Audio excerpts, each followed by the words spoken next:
Hi, this is Dear Suriani, and what I do is I help radically align people with their purpose so that they can step into it unapologetically and be the most expressed version of that in their life and their business and really make the kind of impact that they're here to make.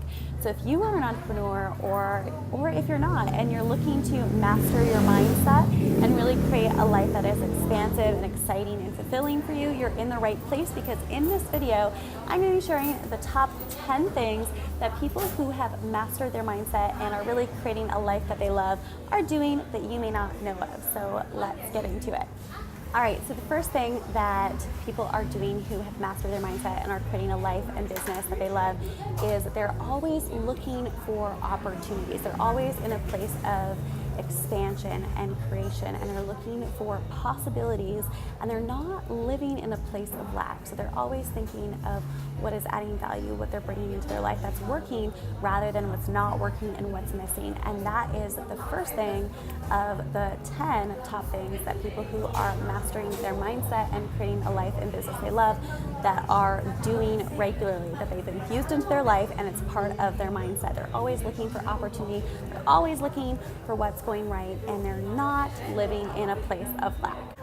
And number 2 is they're always asking themselves, what is my intention? They always have an intention for the day, for the month, for the year. They know what their intention is, and they know the value of having a strong intention, because they know that intention is directly related to results. And when they have a strong intention, they're able to create clear, consistent results in their life. So what is your intention? What is your intention? Knowing your intention is everything, because your intention is your direction, and your intention is directly related to the results that you bring in.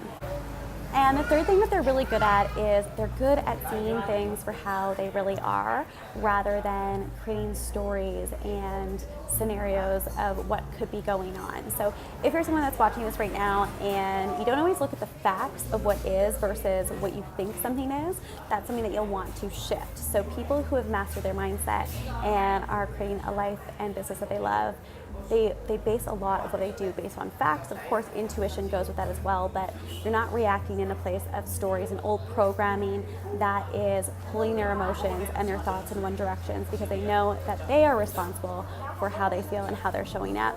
And so they look at the facts rather than getting into stories and ideas of things that may not even be real. The fourth thing that they're really good at doing is questioning their beliefs.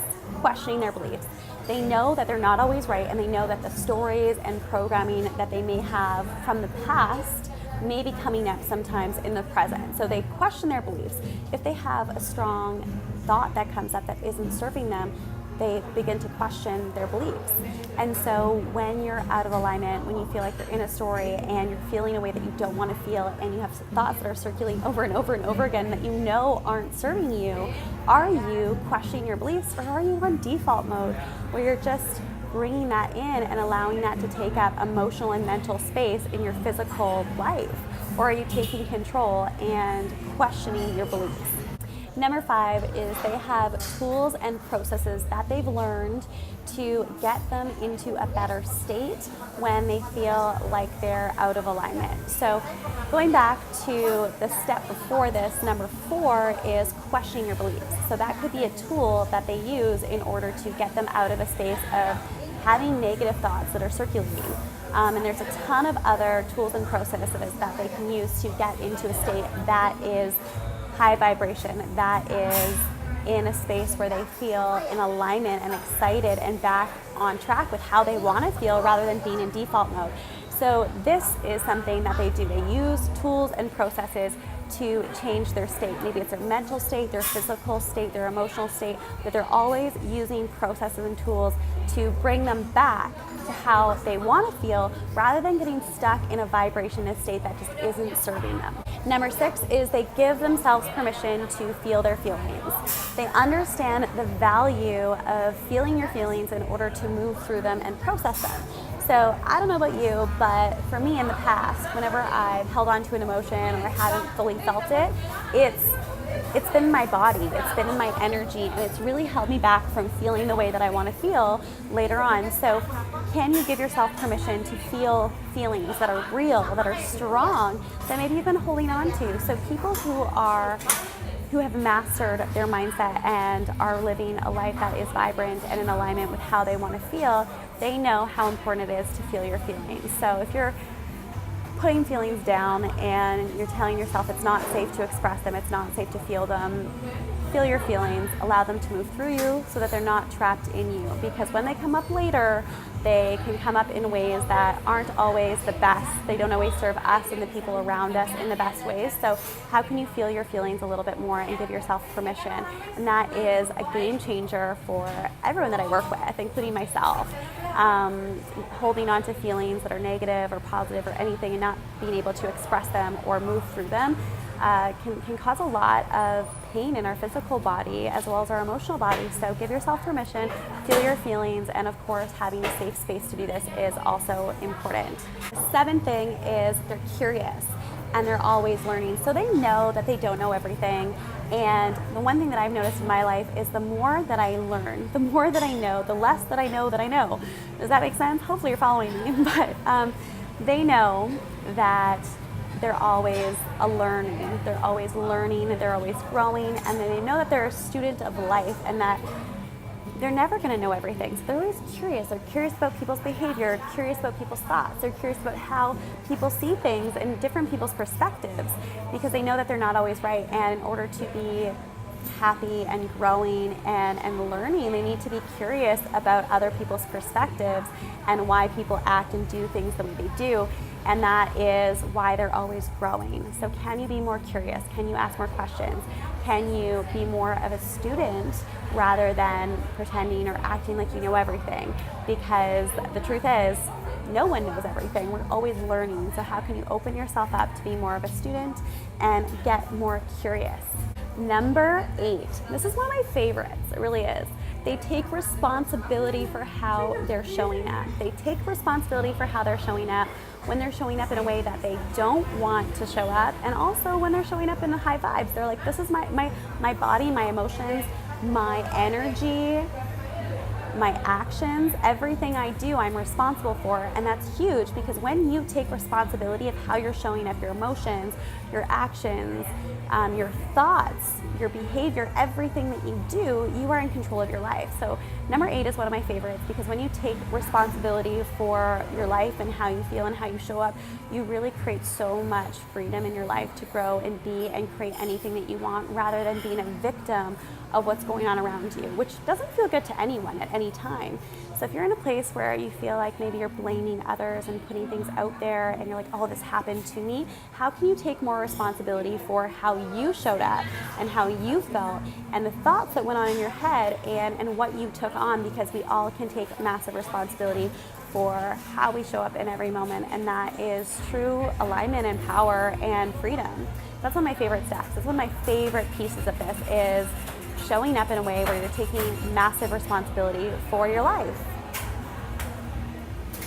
Okay, number 9 is they know the value of community. They know how important it is to be around people with a similar mindset, a similar framework of how they want to show up, taking massive responsibility for their life, creating a life that they love and creating that freedom and self-expression. So number 9 is they know the value of community and spending time with people who encourage them, that see the best in them, and also hold them accountable for achieving and being the highest version of themselves. So people that call them out on their stuff. I know I really appreciate that in my circle of friends, is holding each other accountable with love and allowing ourselves to grow and expand together and having that really strong community. Because as they say, as you've probably heard so many times, you are the 3 to 5 people you spend the most amount of time with. So if you're not spending time with people who inspire you, that lift you up, that help you grow, then maybe you might want to consider shifting your circle of friends.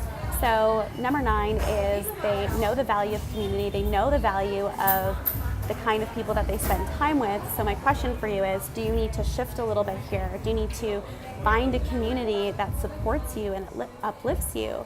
And can you find your tribe? And the last one is these people have strong boundaries. In order to be a happy human, in order to do the kind of work that you want to do in this world, in order to show up fully and playful on and really live from a place of your heart and a place of freedom, you need to have strong boundaries. And boundaries aren't a bad thing. It's just about communicating what's important to you, what you need in specific relationships and situations in order to feel safe, in order to feel heard, in order to be the best version of yourself.